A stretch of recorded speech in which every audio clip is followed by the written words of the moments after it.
Hey everyone, Kuro the Artist here. Omniverse set out to reconnect as many things as they could back to the classic series, as well as breathe new life into Ben 10. Though the series in between, Alien Force and Ultimate Alien, seemed to get the middle child treatment at first. I do know that Matt Youngberg really liked the original series, and so did Derek Wyatt, so they had the tendency to want to erase what we did in Alien Force and go back to the original. Now, OV doesn't completely ignore the UAF era, but it certainly feels like the one they revisit the least, and they seem to change a lot of things from those two shows often. Wayne went to great pains to sort of create a mythology, and Derek came along. They were like, no, all that's fake. All that alien stuff is like, no, that's all a lie. And I'm kind of like, well, all right. So it was like all of the stuff was like negating what was done before. I'm like, I'm on board with it. I don't care. You know, it's fine. Don't get me wrong. I'm a big fan of many of Omniverse's changes, but it always felt like someone was like swearing in church whenever they directly mentioned something from the UAF era that wasn't a retcon. But this episode here decided to do something different and embrace the UAF era by reintroducing many key elements from its time. We already had Will appear in the Frogs of War arc, but now we get some more development for him here too, along with bringing back Jimmy Jones, who was a key player in Ultimate Alien. The one who exposed your secret identity.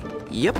And the Forever Knights, which pretty much became UAF characters after some brief appearances in Classic. And even smaller bits of lore, like the Peroxivores, the Highbreed, Laser Lances, and a subtle acknowledgement of the Dagon Wars aftermath. A Forever Knight who was presumed deceased. I was doing the presuming. The Forever Knights are history. Those guys we fought today, they're just reheated leftovers. Instead of changing all of those key elements, they continued these stories and brought them to life in new and exciting ways. And honestly, it's the first time I felt that Omniverse was giving the same respect to the UAF era that it gives to Classic. So let's take a look at today's episode. But first, Kellen and I just completed a live stream interview with Jonah Scott, Xander Mobus, Julissa Lopez, Brooke Chalmers, and Ink Tank veteran Paxton Lee, which you can find linked down below. There's Ben 10, there's Kevin Levin. What do you think of my original character, Mel 12? Oh my God. Mel 12. The stream was released in celebration of the first 11 episodes of the 5 years later motion comic adaptation. The most recent episodes at this time, 10 and 11, are easily my favorite projects on this channel so far. The collaborative love and effort that went into these videos speak for themselves. So please check out the series if you haven't already. And once you do, leave a comment with some feedback. We'd love to hear what you have to say. And after that, check out volumes 2 and 3 of the soundtrack on Spotify, Pandora, Apple Music, and more with the links below. Now, on to the episode.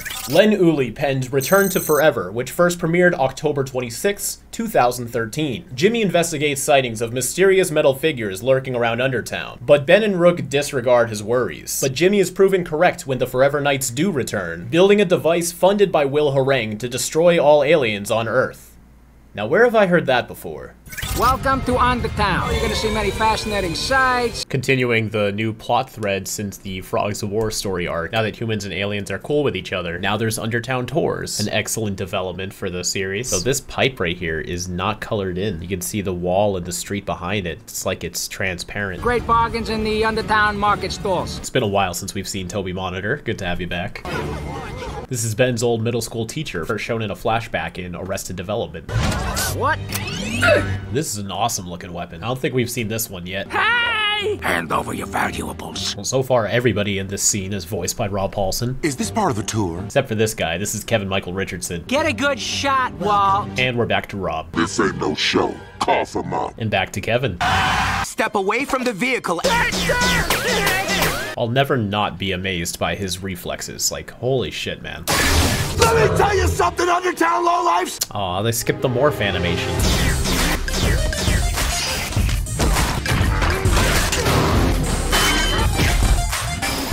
I love that this was easy for them. Whenever I see folks like these guys show up, I'm always like, oh, really? This is the guys we're dealing with this episode? But no, yeah, Ben's way out of their league, and it shows. My boss! I've wrecked way bigger stuff than that. I wouldn't brag about that. But oof, does this room look familiar? And get this is our only appearance of Jet Ray and Omniverse. Take it in, folks. You can tell because all the wall details line up pretty well with how they appeared in Ultimate Alien. So for some reason, Ben's wearing a t-shirt here? I think they just drew this wrong. Oof, and is that supposed to be Echo Echo? You know, I understand if the aliens look a little rough when they're in the background, but this whole display right here is the shot. This is what we're supposed to be focusing on. So everybody looking a little whack is very noticeable and distracting. Danger in our very midst. From the unsanctioned, violent, and sadistic Ben Tennyson. What are you doing watching Will harangue Jimmy? And who do you think this is supposed to be? It doesn't match anything from Ultimate Alien. I guess Jimmy's updating his photo collection. I do like Will's display here in Omniverse a lot more. Very lively compared to the standard city background he used to have. But from the violent, from the uncatalogued. Wow, what a shot. Computer, enhance. Who are those guys? Nice touch that this is done pixely, since this is what it would look like if it was zoomed in. But them standing out to Jimmy is interesting, considering how many people are actually in this shot. Does this mean Jimmy's familiar with each one of them in order for these guys to be standing out? I wouldn't be surprised, honestly. Bingle dangle doogle loggle bingle dingle doggle Ben 10. There's a manicurist waiting to see you. Man, no one's gonna notice your nails on TV, Will. You're definitely just doing that for you. And you know, nothing wrong with that, but why right now? Get your nails done on your own time, dude. Make it quick, I'm live in 5 minutes. Exactly, what the fuck? Hey, you're no manicurist. Also, you'll be on the air in 5 minutes, you still haven't tied your tie? Mr. Harangue? I like how this whole scene is happening in the reflection. I was a guest on your show? That he was, a callback to literally the worst episode in Ben 10. Not ringing a bell, sorry. This is a frame capture from your show. I'd like to see the original. 150,000 for 30 seconds of footage. Imagine if Jimmy really paid that though. Do you think Will would still give him the footage? Could I at least talk to the cameraman? Get out! Unless you actually can do nails. Is this guy a time traveler? Who the fuck dresses like this anymore? And this is Natalie Alvarez from Malfactor. You might remember her from the Bellwood Fair. And Madison's father. Omniverse is really good at world building. You're just plopping these designs in here and I can recognize them. Now that's some effective character design. And I love that the details of this face are only defined with the shading layer and not the outline. It's me, that kid with the alien blog. He was here. So Will does recognize him and was lying to him when he said, Not ringing a bell, sorry. Gotta say, Will's a pretty good liar. I would have bought that he just forgot him too. I like to think on some level he's aware that he comes off as an arrogant asshole and uses that to his advantage, which makes him a much more dangerous person than you might think. Don't concern yourself, Mr. Harangue. Eagle-eared listeners would recognize the voice of Tim Curry, who's playing a character we actually are familiar with. We'll see them soon. We shall handle the situation. I like that this is another episode where he's just casually wearing the hoodie. I am surfboarding the internet. But fuck man, they'll never let him take this proto-armor off. Fascinating insight into human culture. Whoa, Steve Ahn, that's a storyboard artist. He's really good with like blocking and dynamic placement. You can usually tell what scenes he's done just by how visuals and choreography appear. He also did this image of Rex and Ben, which was my Facebook cover photo for a while. Kitten video, kitty video. So cat videos are still all the rage, even to this day, but the whole kitty thing is kind of dated. This one wishes to has cheeseburger. Well, he is catching up, you know, you can't fault him for being a little behind in the memes. When was the has cheeseburger meme? Because that was old even when this episode came out. 2007? Crikey. A young human writes a blog about the presence of aliens on Earth. He mentions you frequently. I feel like I've mentioned this before, but I'm always bothered when in cartoons that whenever a character drinks from a straw, it's always a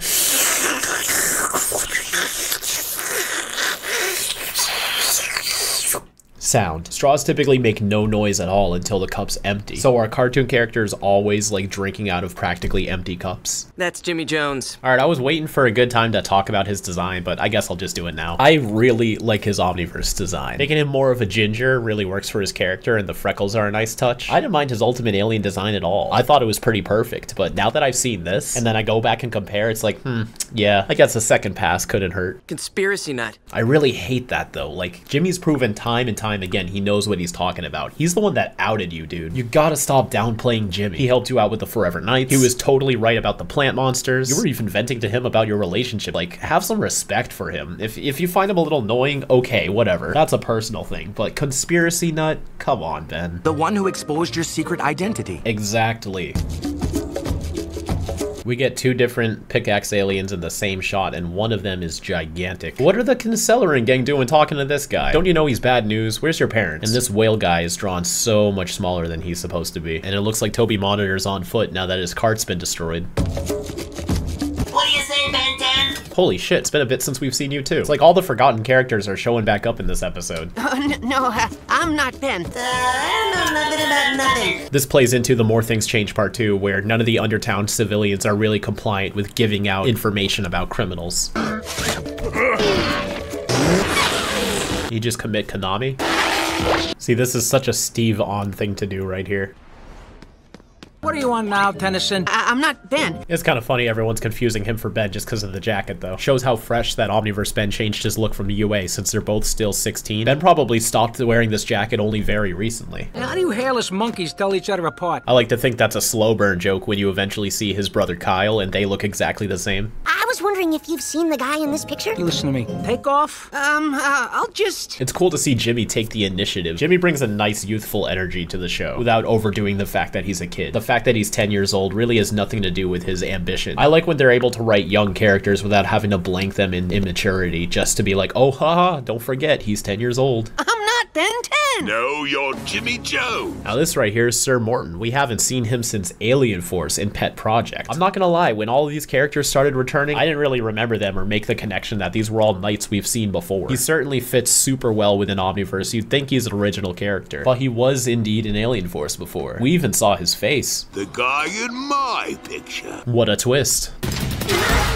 I'd say there's no way he's outrunning Sir Morton, but he did outrun Humongosaur and Cannonbolt on a bike, so if there's one thing Jimmy's got going for him, it's his speed. Don't believe everything you read in Jimmy's blog. Literally the worst advice. He has been right about everything, except Jet Ray's name, I guess. You thought I named one of my aliens Jeffrey? It's Jet Ray. Imagine that's what Ben's really holding him against him, though. You got one thing wrong, and I'm never gonna believe you. His name's fucking Jet Ray. It says here that Ben went on a date with Esther. One movie, no food. So he was right about that, too. The incursions left millions of eggs in our rivers. Based on Jimmy's track record, that could be true too. Although when I did first hear that, I thought that was setting up for something that didn't get paid off. Maybe they were going to and they just forgot, or they just decided against it. See? Crazy talk. Would that really be so crazy though, Ben? Jesus fuck. Probably just me turning into Clockwork. See, Ben's making fun of Clockwork's accent when that's literally him. Hey! Put him down! It is a big coincidence that just as Rook learns about Jimmy, all of a sudden he's right in front of him. See, stuff like this is totally Steve On. Either that or Jae Hong Kim. They both love really putting the exaggerated anime-inspired elements to Omniverse. If you ever see like super exaggerated faces or really like dynamic, very loose and stretchy attributes to the characters, it's almost a guarantee it's either Jay or Steve behind those boards.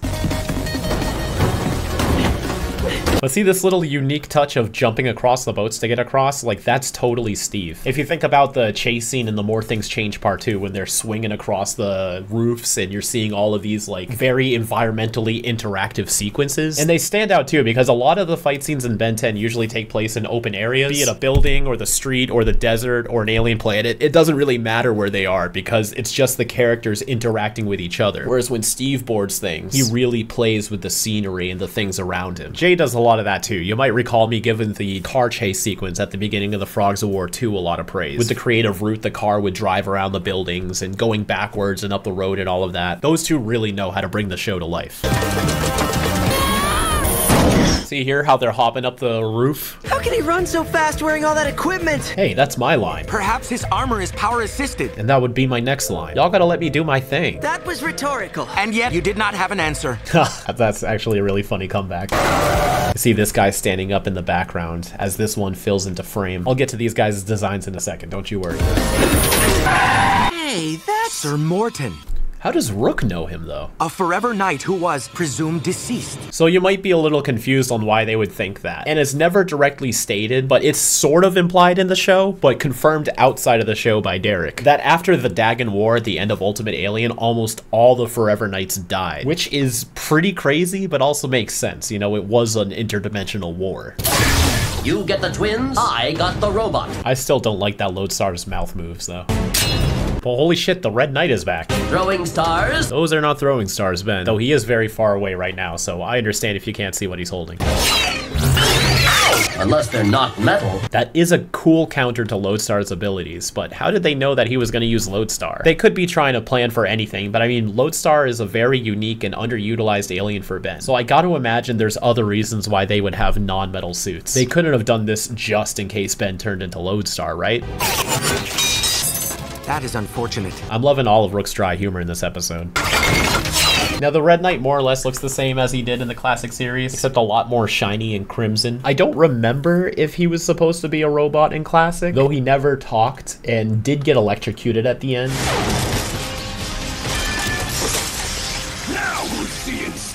But he is definitively a robot in Omniverse. I don't get why he couldn't just be like some sick dude though. Making him a robot is kind of lame to me, I'm not gonna lie. That's a funny little gag there. Careful, hero! Great detail that the background warps a little bit with the rings, as well as Ben himself. Getting away with him. Nice catch. And that's the last time you're ever gonna see Ben use Lodestar. You're wearing a hoodie now? I just bought my official replica. What makes it official? Ben's not selling them. You got ripped off, dude. That thing's not even 1-to-1. Though it is interesting that him wearing a hoodie is actually a present thing that's supposed to be in the script. Yet in the storyboards, he's wearing a t-shirt. Even though Steve did board this exact scene where he mentions the hoodie. You're wearing a hoodie now? I just bought my official replica. Maybe it's just easier to not draw the hoodie. I mean, in the storyboard, it doesn't really matter, as long as the animators get it right, which they did. Why did those Forever Knights attack you? It's so weird to see Will in Undertown. This shot right here is actually the exact same one at the start of the episode, except whereas they forgot to fill in the pipe here, they did fill it in this time here. That kid you went after was just at my studio. Someone figures out I'm in on this, I'll be ruined. I freaking doubt it, dude. You can be found guilty of 34 felonies and then run for president. Matters will have no consequence. Look at this little detail right here, where you see this painting of a Forever Knight on a horse with an alien in chains. It's very sad, but I like it for the Forever Knights. And this certainly looks like high-breed tech. It's got that same purple and blue color scheme with the cell patterns on it. My work is nearly complete. And we're finally here. This is Joseph Chadwick from Pet Project. Though he's got more than just an art style change going on. He grew out his beard. He's wearing a whole new outfit now. I suppose with most of the knights dead, there's no one to stop him from claiming the title as king now. So, you know, good for you for reaping the benefits. But yeah, upon my first viewing, I didn't even recognize that we've seen this guy before. I've given you a whole lot of money. Haven't seen a whole lot of new viewers. Why is this man so rich? Oh, and look at this one right here. This guy holding up the alien by his neck. I like the Forever Knight logo in Omniverse. It's a nice little combination between the classic series and the UAF one. This is probably their perfect logo.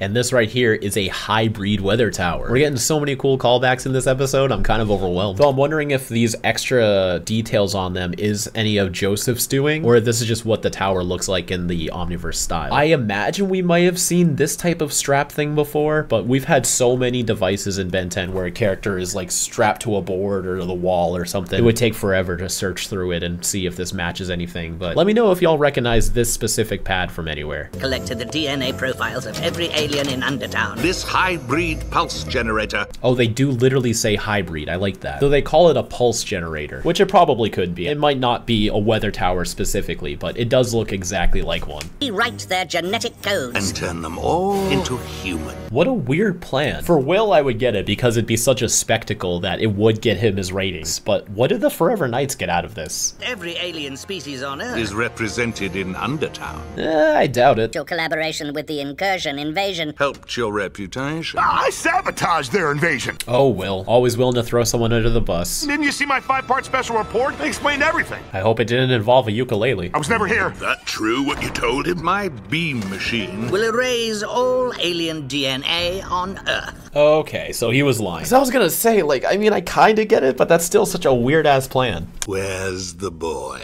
With Tennyson. Alright, I'm not finding a good spot to talk about them either, but I love the Twin Knights' design as well. It's a perfect hybrid between the classic and the UAF ones, and the masks, of course, represent the theatrical tragedy and comedy masks. But between the twins and the Red Knight, Morton's the only other one besides Chadwick that actually talks. Certainly helps make the characters more available, especially when voice actors are considered, but does make them feel a little bit more empty as characters, but they certainly make up for it by being entertaining. I'll take entertaining characters that don't talk over obnoxious characters that don't stop talking any day. We'll get him next time. Yes. How do you know it was a DNA scanner? I'm an expert on alien technology. He is, Ben. Please believe him. This is disturbing news if true. Except it isn't. Ben. Fuck me. He really didn't learn his lessons with the plants, huh? He's just a kid. You want to know what makes this line extra stupid? So I didn't want to dig into that too much for the quick review, but I guess we'll go on a side tangent. So a couple breakdowns back, I brought up the fact that Ben denying the fact he had kids to Ma Riedel was ridiculous. And I hate that Ben completely disregards his own children here. I'm gonna take your son. I don't have a son.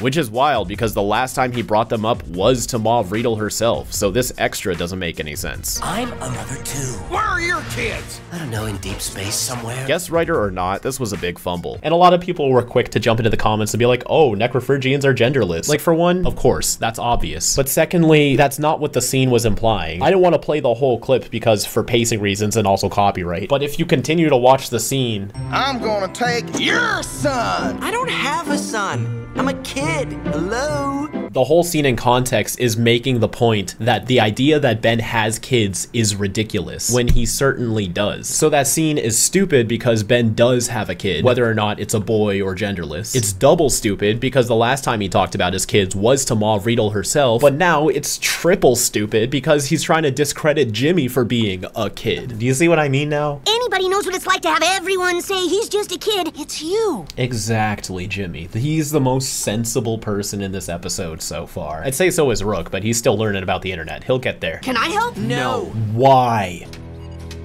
I'm pretty sure this design is recycled somewhere from Alien Force as well. Either that or it's just very hybrid inspired. You've been using this device to collect DNA data. But it can also serve as a genetic disruptor. You know, there's a lot of things in Ben 10 where devices get completely remodified just by adding an extra little chip to it. Albedo's Ultimatrix, Kevin's plumber rifle, even the Omnitrix itself. It's very interesting how quickly adaptable technology is in this universe. Every time Tennyson turns into a different alien, Scan him. you'll love what happens next. But don't tell him directly. That would be too useful. Yo, peroxivores. You know, Derek designed these? That's really cool to see them show up in Omniverse. For any of you that might think this is weird or wrong, just do a little bit of research about what we do here on Earth, and then let me hear your complaints about people eating Tiffin.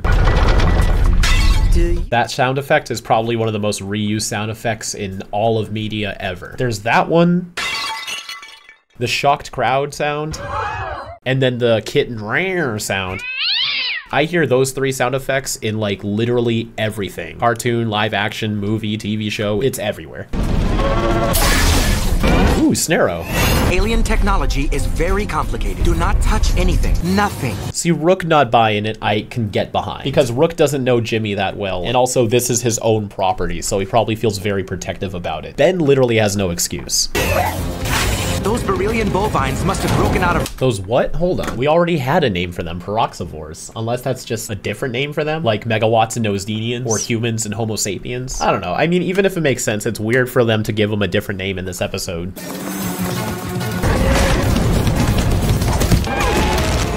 It's cool to see these come out from underneath his shoulder blades, I guess. But look how they automatically snap and continue to morph even after they're detached from his body. I never really like when Ben's aliens can do that kind of stuff. Like when negative Wildvine's tendrils continue to move even after he lets them go. Some aliens I feel like can get away with it, sure. I don't know, for some reason I feel like Snarrow shouldn't be able to do that. I feel like he shouldn't be one of the ones that gets away with it.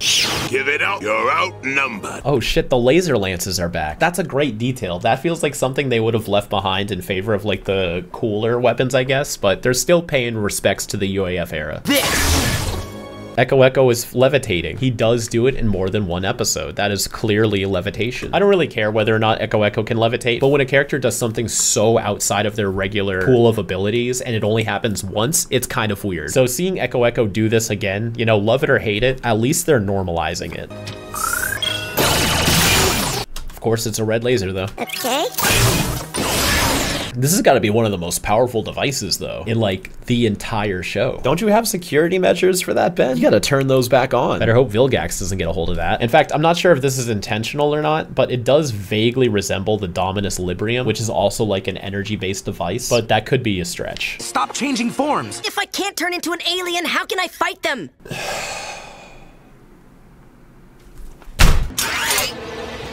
Fuck off, Ben. Are you serious? Even Omniverse already did the whole, you gotta learn how to not rely on the watch thing, Ben. Don't you carry a gun on you? I'm sure the proto truck is full of weapons. And Rook, you can still fight. You could probably take them all on yourself. Just starts taking selfies to pass time. That's pretty cute. He's really gonna do it. He's really gonna do the one thing that he shouldn't do and knows by now he shouldn't do. Wait, nope, I take it back. It's my boy. Great job, Ben. Great move. Let's see it. Oh, god damn it. We do get a lot of cameos here. We got Eel, who we don't see too often. Armadillo, who Ben pretty much stopped using since Zed's not a factor anymore. Water Hazard, I feel like shows up every now and then still. Cannonbolt, we actually don't see him too often either. He's in all the advertisements though, so it doesn't feel as rare. But this is actually only his 4th time showing up in Omniverse.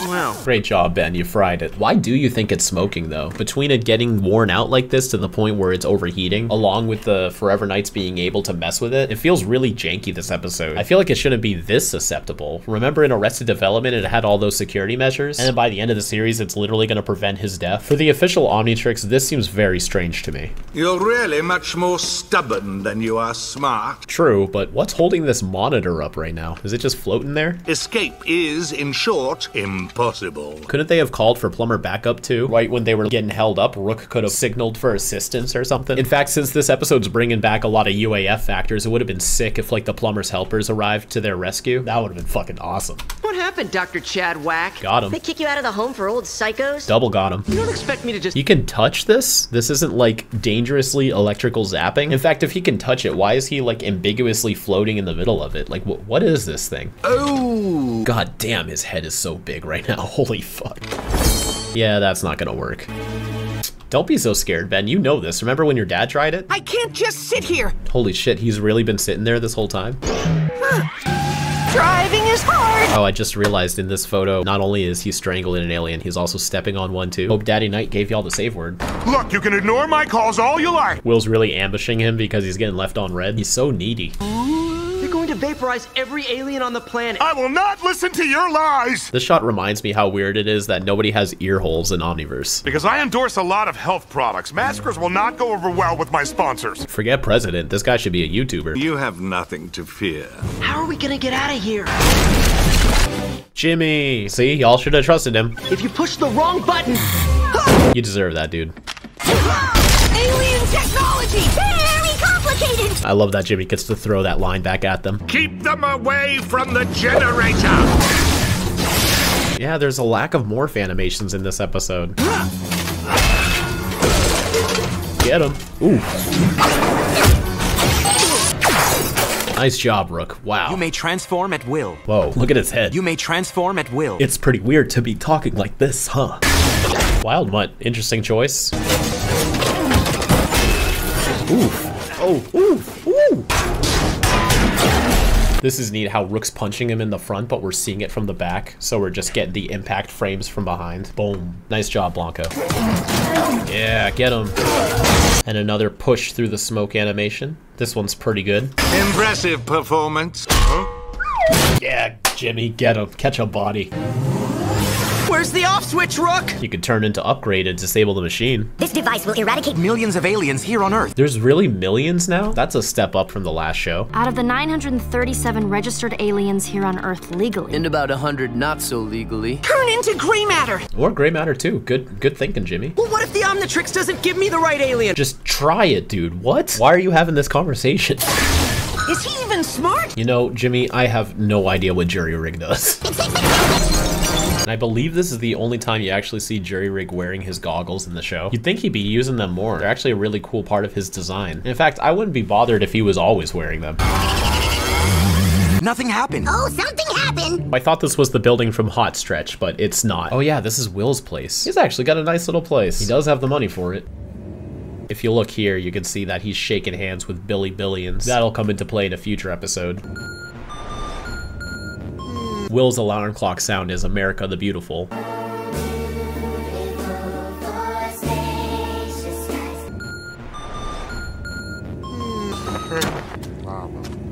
Our first hint towards what happened, you can hear some squishing as he walks towards the sink.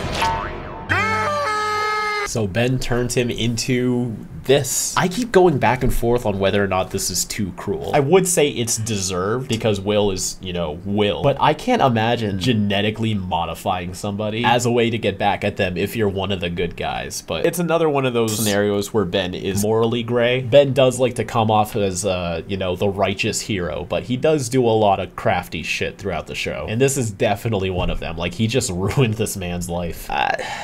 I don't know how I feel about it. On a moral standpoint, in an episode standpoint, this is fucking great. So we got a lot of really fun things in this episode, and I think this episode deserves a 4 for a plot. A lot of the things in this episode was very well executed, and it was a pretty cool concept, and it was really cool to see a lot of returning characters, not just for the sake of bringing them back, but bringing back the unique elements that make them who they are. Everybody who returned in this episode had their strengths played out in full. Jimmy being an investigator and an alien enthusiast, Will being a media blowhard with way too much money funding the wrong people, and the Forever Knights on another alien extinction plot. It's not quite amazing, but it's very well done. I don't think there's any major problems with this episode. The device being able to combat Ben's transformations is a bit of a stretch because of the implications of having a device like that in a show like this, and how this affects the context of all of Ben's other villains. It seems like way too big of a deal just to be a casual thing that the Forever Knights just whip up with no explanation, and then it's never shown again after this episode. It just felt like too big of a bomb to drop just to be treated so casually. Characters as well. Of course, the only issue I really had was Ben not trusting Jimmy. Not just because I hate Ben's stubbornness, but we literally already did this with the plant episode. He very much should trust Jimmy by now, but I loved how they handled everybody else. I expected to do a little bit more of an analysis on comparing the differences between how Omniverse handles these characters versus UAF when it comes to all of the returning characters like Will, Jimmy, and the Knights, but they do handle them pretty much the same, and I feel like that's for the best. And I loved Rook trying to browse the internet. Visuals, I'm going to give it a 5. All of the new designs look great in Omniverse. The animation was stellar, and we got to see a lot of fun cameos with Ben's aliens when he's swapping through the force field, even though that's a very stupid move on Ben's part. The Peroxivores was a nice return as well. Importance, I'm gonna give it a 3. While the main plot of this episode itself isn't that strong, it does re-establish the Knights once more and continues their legacy since most of them died off in the Dagon War, and the Knights do play as very relevant antagonists in future episodes concerning Kai when she gets reintroduced, which we'll get to that. But I think this is a nice way to re-establish them and fit them into this new world of Omniverse before we get to all the Kai plot lines, as well as re-establishing Jimmy, who does become pretty important in Omniverse, if anything just to be a red herring once the character Spanner is introduced. You're supposed to think it's Jimmy, so I do think it's important for you to become re-familiar with Jimmy in this version of the show so that the fake out with Spanner in the future has a bigger impact. But entertaining is another solid 5. It's a very amusing watch. You can throw this one on, have a lot of fun with it. Longtime fans get a lot out of this, whereas new fans get to experience some stuff they missed in the previous series. That's gonna leave this episode off with a 21 out of 25. Thank God, because half of this season really hasn't been great. Let's move on to the final thoughts. So first thing to point out is the Twin Knights actually have multiple renders of stock art. Usually only the main characters and the aliens get those type of special treatments. So it was very interesting to see that they made ones for them as well. And they do look pretty great, but I don't think I ever saw these published anywhere. Also, the vehicle that they use in Undertown is not the same one from Classic, but very reminiscent. Now for all the polls from the last breakdown. While we were still debating about whether or not Phil's consciousness is present in the Tarantula form, about 66% of people voted that he's still in there fighting for control. Whereas in the other binary options, more people lean towards the fact that he's completely gone. As for the favorite electric alien, feedback by no surprise won by 61%, but Amphibian came in second with 20. I feel like Amphibian is probably the most versatile, but definitely the most underutilized by Ben. And lastly, with Brainstorm counting as an electric alien, a whopping 86% of people think he should as well. So while he didn't appear in the electric alien episode, he's at least still part of the Shocking Society. For this video, I have 3 more polls for you. For one, how do you feel about most of the Knights being dead now that the Dagon War is over? Or is having permanent consequences from the last series a good move? Secondly, do you feel like Omniverse is handling the Forever Knights well? Or should they have been more towards Classic, more towards UAF, or done something entirely different? And lastly, do you think Will Harang's mutant punishment is well deserved, or did Ben take it too far? Let me know what you think in the community tab when this video goes live. I hope you all have a fantastic weekend.